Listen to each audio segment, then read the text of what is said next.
Hey guys, thanks for joining. Matt Albrecht from River Drive Cooperage. Today we're going to be going over basic barrel repair. And the whole point of this video is to show you how to find and fix problems before you fill the barrels and end up with a mess all over your floor. So while doing that, we're going to use a few tools to help us out. I'm going to be using our Deluxe Cooperage Toolkit. This is found on barrelsdirect.com for sale. With it, from our website, I've already downloaded our anatomy sheet and our 5-step barrel inspection process. Not available in the kit, but available for free on our website, barrelsdirect.com, under our resources tab. One of the most important pieces is going to be my hammer, because if you can't fix it, just get a bigger hammer. Our hoop driver. I've got a wax crayon and some chalk, and this is just going to be really handy for marking areas of the barrel if I need to make any repairs. Wax if it's going to get wet, chalk if I need to wash it away easily. I've got our scratch awl as well. I have our pencil sharpener, which isn't going to necessarily be used for sharpening pencils, but we'll cover that. I've got our pen with built-in flashlight, that way I can use it to inspect inside the barrel as well. And I've also got our chisel, and I'm actually going to be using this for some more repairs on the barrel. In addition to this toolkit, I've already pre-made a number of wedges and plugs that I typically keep handy, already made up, so I can just grab and go as I need them. Now, if I don't have them pre-made, that's where a nice little piece of wood that you can get from a barrel and the pencil sharpener come in handy. And I literally just use this for sharpening it just like a pencil, and that's going to give me the perfect point that I need on the tip of it to go inside a hole and help me plug it up. Today we're going to be focusing a lot on step 1 of our barrel inspection process. Now, this video is focusing on repairing the problems we find and not necessarily the inspection process itself. But if you do want more info on our barrel inspection process and all 5 steps, videos below, we also have them listed on the resources tab at barrelsdirect.com. There you can also find a free PDF printout of this poster as well as our barrel anatomy sheet. Anytime we get a new barrel in, it's always important to give it a good once over and check it out for any problems. So I'm going to do a quick walk around and I'm going to make sure that all the bands are present. This one has 6 and I can see they're all there. I can tell they haven't been adjusted, and I can also tell that they're nice and tight, meaning that this barrel is hydrated and not dried out. All of the rivets match. They also all line up right along the bung stave. Now, a barrel can certainly hold liquid even if the rivets aren't all lined up nice and neat. But at the end of the day, this is the proper way to cooper a barrel, and anything else just tells you that somebody might have had their hands on that barrel that might not know what they were doing. Our bung is sealed, which is excellent, so we know hopefully nothing got in and nothing evaporated out. I'm going to continue around, making sure I don't see any cracks, making sure I don't see any previous leaks and staining. And I'm also then going to move on to my head inspection. One of the most important parts of the exterior barrel inspection is inspecting the heads. What we're going to learn from our anatomy sheet is that the most fragile, thinnest part of the barrel is right here where the head connects into this end of the stave. What can happen here with this thin piece of wood is it's easily susceptible to damage by being struck from either direction, whether it's being hit by a forklift, a pallet, falling off a rack, or out of the back of a truck. To make sure that this head doesn't have any damage to it, I'm going to run my finger around the outside bevel, and that should be nice and smooth. However, on this barrel, what I find is I've got some middle boards that are protruding out of the bottom here and out of the top. This makes it pretty evident that this barrel did suffer some damage. Additionally to that, I can see the printing on the barrel. We can see here this is a Buffalo Trace barrel. The L, though, is just a little out of whack. The T as well. We can see the word distilling starts off down here, then kind of jumps up here. And it also appears that there used to be some sort of label on this barrel, and we can see the outline is also shifted. This happens because it's a tongue and groove head barrel, meaning this is what the joint looks like, and these joints can slide if they get struck with enough force. So head shift is a big problem, but can be a pretty easy fix. For this repair, I'm going to use our hoop driver and our hammer. Now, what I can tell from this barrel is it got struck here on the bottom, and these middle boards are shifted up. So first, I'm just going to try giving it a simple few knocks with the hammer, literally to hit it in the opposite direction and slide those boards back down. Now I'm striking the barrel with the steel hammer right on the steel band. If this doesn't move easily, I may then need to remove or loosen the headband of the barrel, so that way I have less tension so I can slide that head.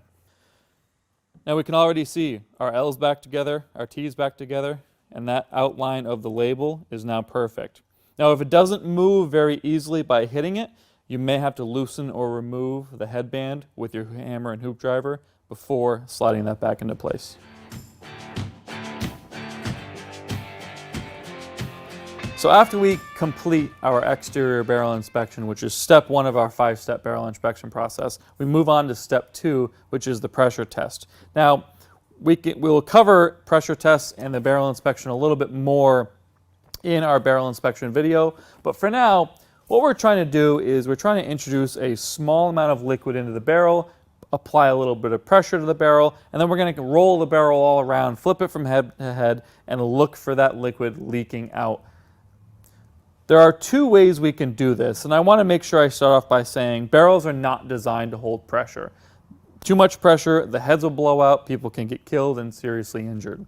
So what we're doing is we just want to put a little, and by a little I mean like 1 psi of pressure is more than enough for what we're trying to do.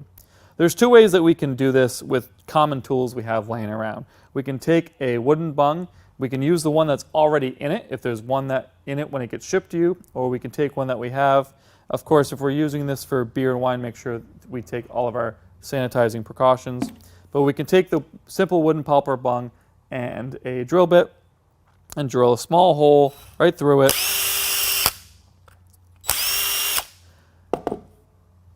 The nice thing with this is if your facility practices Vinnie nails, using Vinnie nails or tasting nails, as they're also called, you can use the same drill bit and the same nails that you use for that. So now we've got we've got our bung, and we're going to hammer this in really tight. And then we're going to take our air hose and we're going to put it up to that and squeeze it for really just a couple seconds. That was just 2 seconds of air, and that was enough pressure. Now obviously the air is leaking out of the hole, which is where quickly, after I put the air in, I'm going to plug it with my Vinnie nail.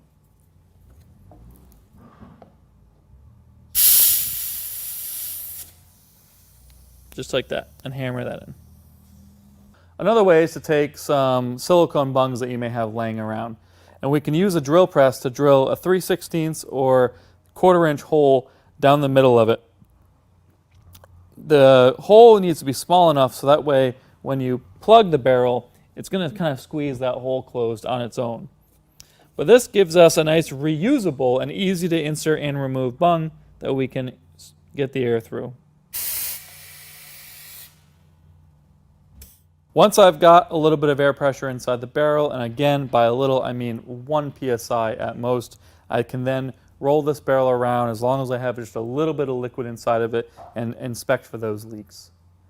Too much air pressure not only, as I mentioned, can make the barrel explode, which is extremely dangerous, but it can also create leaks that normally wouldn't really be a problem, but the increased pressure exacerbates it.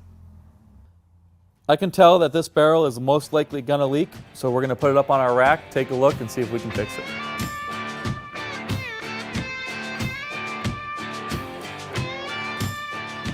To repair most leaks, we're going to utilize our hammer, our scratch awl, and some wooden plugs. So we can see we've got a leak here coming from the side of the barrel right in the middle of a stave. I can see it dripping pretty well running down the side of the barrel. Now, this leak isn't a perfect hole. It's some sort of scratch, dent, scrape, whatever happened to the barrel, we're not really sure. But in order to fix it, we have to make it a perfect hole. That's why we're going to use our scratch awl, which is pretty much a steel pointed tip perfectly round. So I'm going to try and find approximately where I think the bulk of the water is coming from, and I'm going to stick the tip of that right in there and give it a few taps with the hammer. And now I'm not trying to hit it hard, but really just hard enough where maybe it'll stick in on its own like that, but I'm really not trying to insert this far into the wood. The whole point is I'm trying to take whatever sort of damage we have and make a perfectly round hole. Once I have that perfectly round hole, then I take my perfectly round plug and I'm going to insert it into it.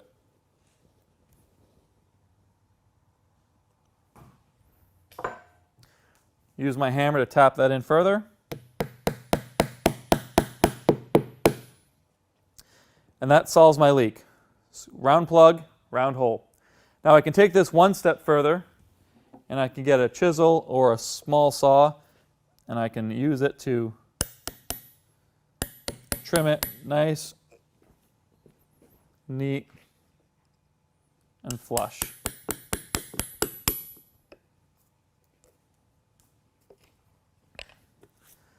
Now the leak stopped and repaired, and we can move on.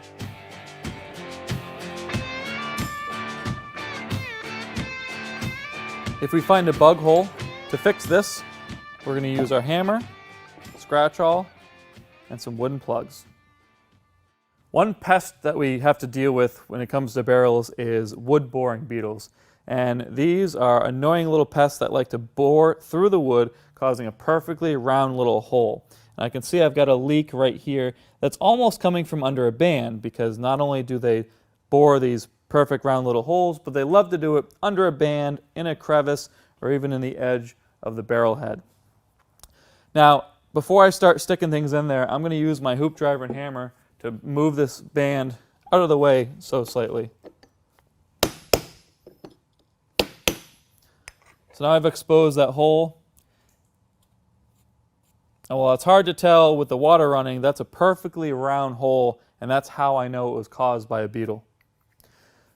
The beetles really don't cause any further damage or infection other than the fact that they make the barrel leak.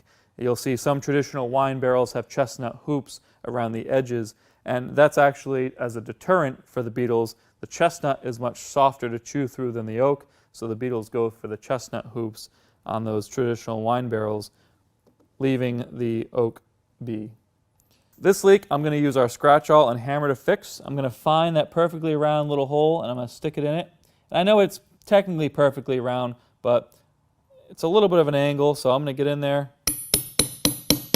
And I'm hitting this just hard enough to widen that hole a little bit and really make sure that it is nice and round now using my round steel scratch awl. So now that I know that that hole is just a little opened up just a little bit, I'm going to pull that out. I'm going to take my wooden plug that I made, I'm going to drive it right in there.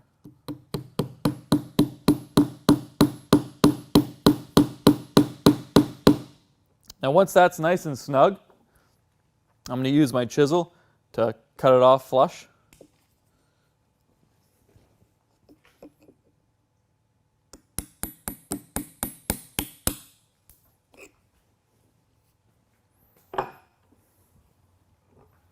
And my hoop driver and hammer to put that band back in place.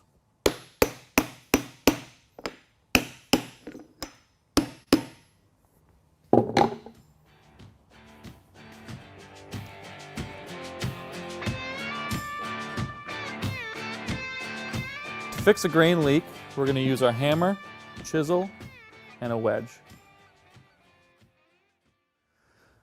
One type of leak that we commonly find are grain leaks, and this is where we see water coming through the wood, but it doesn't really appear that there's a hole or any obvious damage. And this is just the natural veins within the wood from when it was a tree and would carry the nutrients and water up and down. So sometimes these anomalies can happen, and it's really no one's fault. It's just a Mother Nature thing. But the thing is, we don't know where on the inside of the barrel that leak is coming from. It could be coming from above it or below it and traveling along the grain until it comes out. So we're going to end up putting a wedge above and below, and hopefully that'll stop it. For this, I'm going to use this chisel, and I'm going to find that leak, and I can see it is right here. So I'm going to go below it.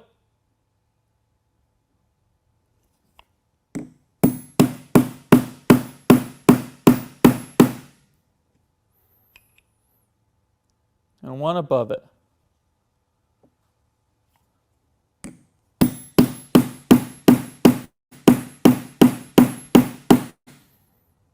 Now that I've made those holes, sometimes you may notice that that in itself stops the leak.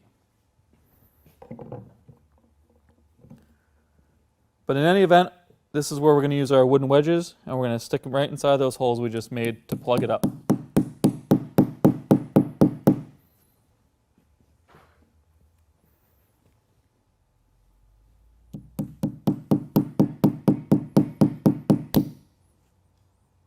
Now if it snaps off like that and the leak is stopped, that's actually a great thing. Easy, nice and flush. If we've got it in there nice and tight, we can attempt to snap it off, or we can simply get our chisel back out and cut it off.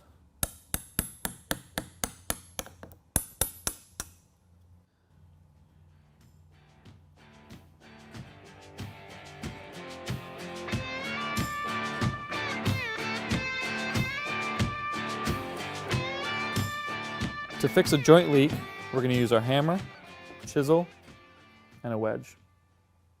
Now when we have liquid leaking from the seam between two staves, this can mean one of two things. Either the barrel is dehydrated and it just needs 12 to 24 hours to swell up and it'll stop those leaks naturally, or it could mean that there's some crack or anomaly down in there between those staves. So what we don't want to do is start sticking wedges and pieces of wood down in there, because we could risk spreading that stave further apart, making the leak worse. Instead, what I'm going to do is I'm going to take our chisel and I'm going to come up about a 1/4 inch or so above it from one side of it, and I'm just going to hammer my chisel straight into the barrel. And what this is doing, as we can see from the water that's splashing out at me, we're actually squeezing those staves closer together. That way, the pressure is going to naturally stop the leak.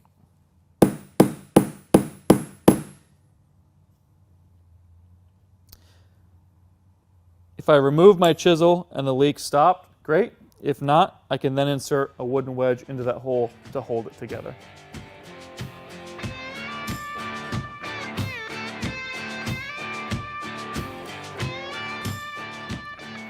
So sometimes we may see slow oozing leaks that are coming out of the grain or coming out of a damage very slowly. A lot of times we'll see this in areas where we already tried to repair it, we already tried something else, and it may have stopped a majority of the leak, but it's still oozing, and it's still oozing 12, 24 hours later, so we know that it's not just going to swell up and stop. So one trick here is brazing. And I like to use a nice heat gun, but also a small torch can also work. And what we're going to be doing is we're going to be using the heat to caramelize and crystallize the sugars and carbohydrates of whatever is in the liquid that we're barrel aging. This works great for high sugar wines, also really thick beers. Very important to mention that this is absolutely not appropriate to do to spirit barrels or fresh emptied spirit barrels. That high alcohol content, the heat or flame, it's not a good scenario to be in.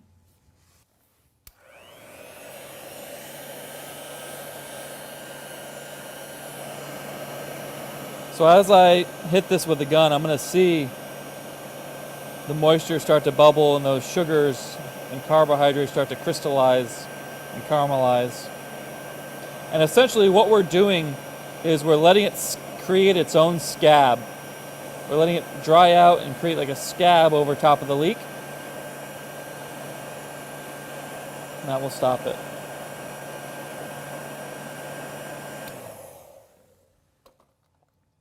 And now, we're no longer dripping.